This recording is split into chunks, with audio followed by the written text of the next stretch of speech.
All right, continuing on with section 2.2. I have a truly goofy example. This one actually comes out of your book, so you're welcome to go through and look at what they did. But basically, your book does a nice job on page 63 of setting this one up. If you try to numerically figure out what this limit is, you should just look at the table on table 2.3. You can either show that it looks like that there is a limit of 0.05 or that the limit is 0. And it comes out very differently depending on how you try to get to x. And so it's a little bit weird if you try and do it numerically. So we're going to look at this one and we're going to do it algebraically. Again, your book goes through this process too, but I just thought I'd talk about how we did this. So here's what we want.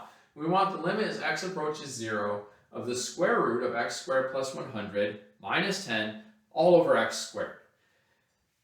Yay, that's fun. The problem is, if you try and plug in 0, what happens to the denominator? You get 0, so you can't do it. So you can see I finished up the limit here, but off to the side, I had to do some important algebra inside of it before I could really work with this limit. So let's take a pause here on the limit, and let's come over here to the algebra. So I took what I started with on the inside, that square root minus 10 over x squared, and the problem is that x squared on the bottom. I really need a way to get rid of it. And so just one little trick that we have in our toolbox is we can multiply by conjugates. Okay, this is something you might have learned in a previous, hopefully you learned in a previous algebra course. Basically, I have a square root here. It's got an x squared in it. And that's really kind of tipping me off that maybe this is the way I want to go. So I multiply the top and the bottom by the conjugate of the numerator, which is a little weird. You probably haven't done that before. So I use a plus 10 instead of a minus 10. And so the denominator then becomes x squared times that square root plus 10.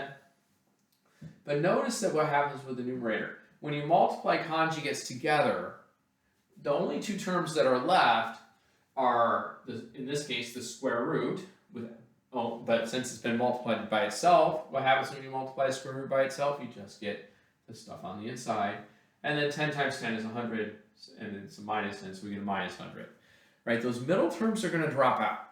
Right? We have a positive square root times a positive 10, and then we have a negative 10 times that square root. So those two middle terms would go away. And that's why we use the conjugates. And long story short, the 100s then drop out because they are opposites. And now there's my x squared on the top and the bottom, which allows me to reduce it down to 1 over the square root of x squared plus 100 plus 10. All of that so that I can bring it back here and now evaluate the limit. So now we can plug in 0, right? Because if I plug in 0, 0 squared is 0, plus 100 is 100, 10 plus 10 is 20. That's not a big deal. So we do we plug it in, and we get our limit of 1 over 20. So there you go. Isn't that exciting? So that one's pretty crazy. All right, we have a little bit more here in this section. We're almost done. We need something called the sandwich theorem. All right, so I have a graph here to kind of get us started with the sandwich theorem. And the sandwich theorem is so named because we are going to squish a function in between two others, kind of like two pieces of bread squishing the sandwich. There you go. See, who said math people don't come up with creative names? So here's the setup for the sandwich theorem, and we'll see the whole thing behind me, or you can read it in the book. We have three functions, one of which, f of x, is always stuck in between the other two. Okay, and that's the important thing. This one function in the middle has to be stuck in between the other two. And so what we have, which is what I just said, suppose g of x is less than or equal to f of x is less than or equal to h of x. And the limit of g of x is equal to the limit of h of x, and that's equal to L.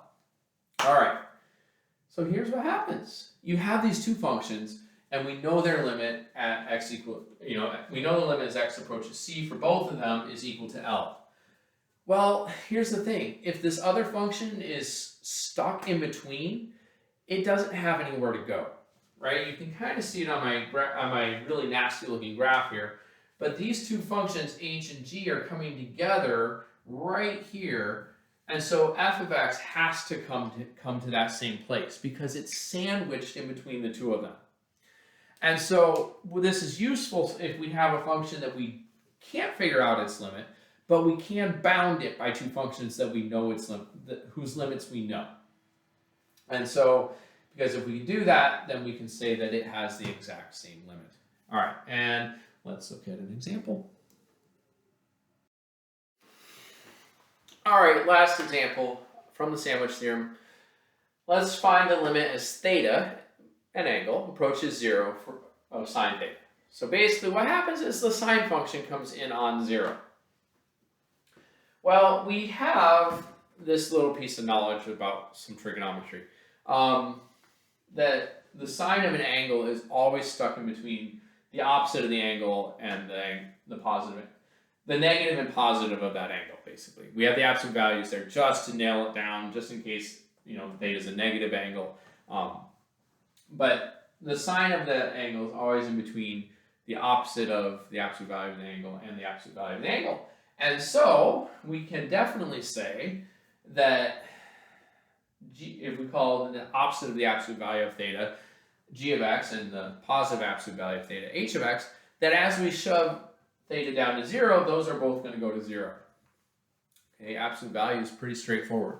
And so since that happens, and since sine is sandwiched in between both of those, we can then say that the limit is theta goes to 0, the sine of theta is also 0. So hopefully you've enjoyed this video. Hopefully you got something out of it. Come back for more. We'll have a lot of fun. Thanks.